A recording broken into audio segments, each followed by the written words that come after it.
Bobby Dirkens here. It was time to be honest. Guys, sucks. Friday night was the big game against Syracuse, and our then number 2 Clemson Tigers drove on up there to put a big old butt whipping on the Orangemen. It's going to be business as usual. They beat the crap out of them. They're going to come back down here, take off a week, and then they were going to go on and play and get to the college football playoff and possibly win the national championship. Or so we thought.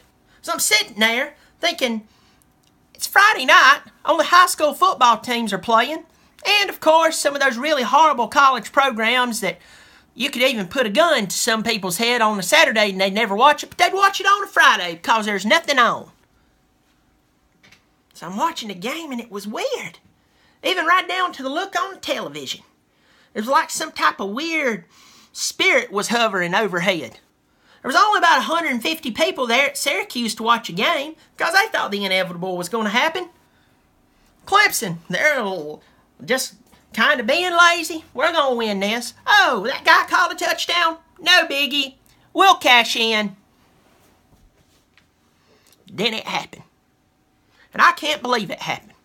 I even woke up Saturday morning and went, that didn't happen. I don't believe this. I had this weird feeling over me like I'd been overly medicated.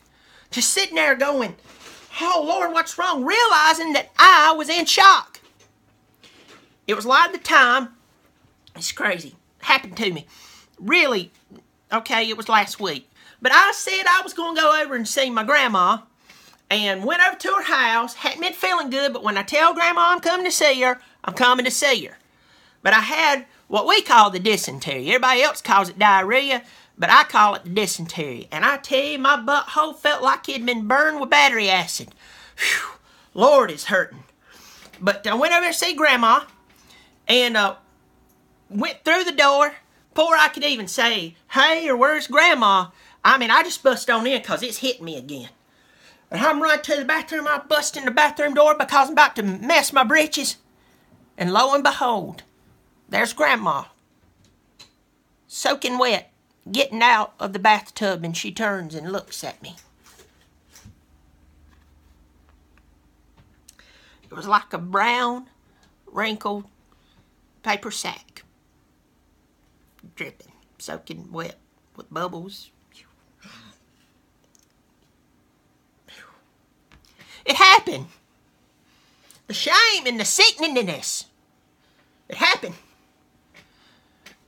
Same feeling I had the other night. And I'm going to tell you right now, the very moment they saw Kelly Bryant shuffle to the sidelines like a grandpa at a get your 2% off at the Hardee's deal, and he couldn't move, should have pulled him. I know hindsight's 20/20, but now sight is 20/20. They could have seen that coming. I just cared less. I didn't care to be there. We get our vacation next week. We get to chill out. We get to go back and spit some mad game to some women. I'm just going to tell you, the last time I seen something just this weird was when, I mean, it was just odd, weird, was when my cousin, okay? My cousin grew up near a nuclear plant. And I always was suspect about it, and they told me that it was all in my head, that it was perfectly safe. Until he got a little older, and now every time you fire up a microwave, his big toe turns green. It glows. It was that weird. Just never sat right with me. Truth is, Clemson got beat. They got beat 27-24. And when they scored their touchdowns, they looked like they were just head and shoulders above those guys. But then again, so did Syracuse. When we had no coverage over the top of these guys, they're just running down the field. Let's go. Oh, look. We'll get it the next play. Our offense only scored 17 points. Our defense scored 7. And I know a lot of people's hating on the defense, and I've been frustrated with them too, but let's just be honest with ourselves. Our defense has saved our butt all season long. Don't get mad. Don't slap the hand that feeds you. And they're bound to have an off game. The offense has had off games here and there, and it's been against teams just like this. And what did I say? If you play bad against certain teams and give them a chance, what are they going to do? You're going to dangle the carrot, and all of a sudden, that rabbit's going to pull out a gun, shoot you, and take that carrot. And that's what happened Friday night. That's why you shouldn't allow animals to have firearms. And they did it. They did it.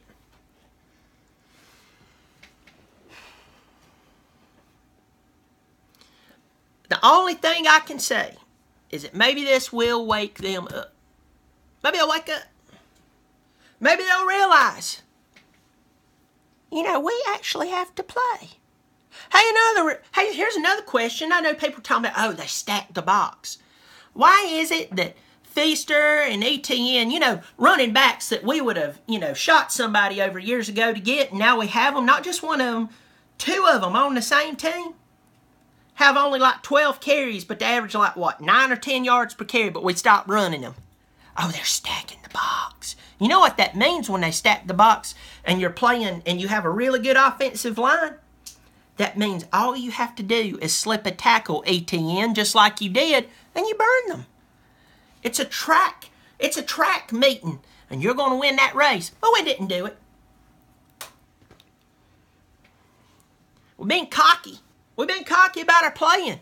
And if you go back and you look at the Wake Forest game, we've always got an excuse why they played bad. Oh, they were just trying to stay healthy.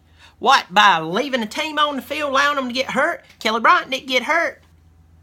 Don't believe Cal Horn's a hookie. Got cocky. It's kind of like, if you go and make out with some girl and then you bow out your chest and tell everybody that, I made out with her, and then she turns around and dates your brother. You lose either way.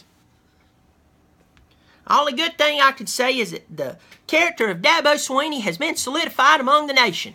Most people, when they get upset, they go home, beat their wife, get drunk, and wreck their car and end up on the front of the newspaper. But not Dabo. He told the coach, Babers, I think that's his name, I'm happy for you. And then he went in their locker room, shook her hands, and told them, great win. Now, I have to admit, I'd have been so angry, I'd at least had to left with a wet fart. Leave them something to remember me by. Well, this is Bobby Dirkens saying, last week I said, bye-bye Michigan, bye-bye Oklahoma. I won't quite say bye-bye to Clemson yet. Because there's a bunch of teams in front of them like Wisconsin. Who have they played? Who have they played? They played the rec football team down the road here?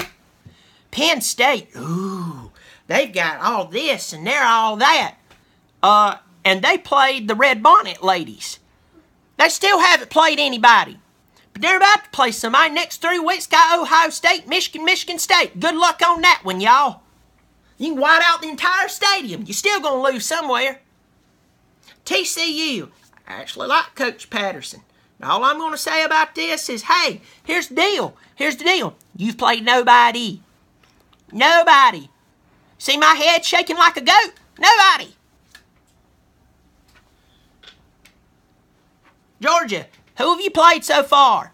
Nobody. Played against Notre Dame team that was looking for the ID everywhere. They're going around town looking in hotel couches, scrunging up, finding everything but their ID. And you beat them at that time.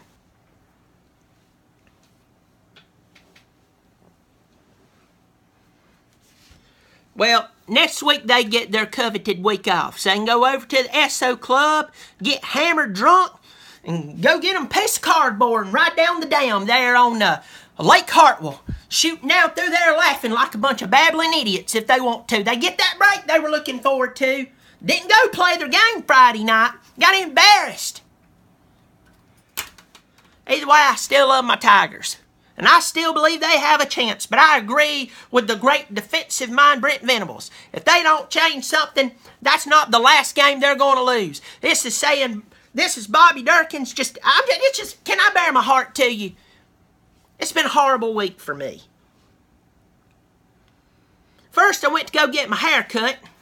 I buzzed it off like one of those cocky freaks running around here who dresses all country like, looks like Asheville, North Carolina vomited all over them. Ruined it. I'm normally a man of country style and integrity. Then my boy won't learn how to flush a toilet. Go in there to look and first I thought a catfish was in the toilet.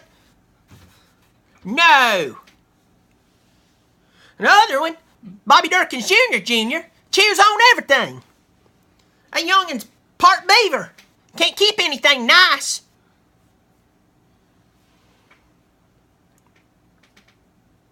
This is more confusing than a hillbilly family tree. Well, look, I got to go because I'm starting to have those heart things that goes on when I get so worked up, and it ain't worth it.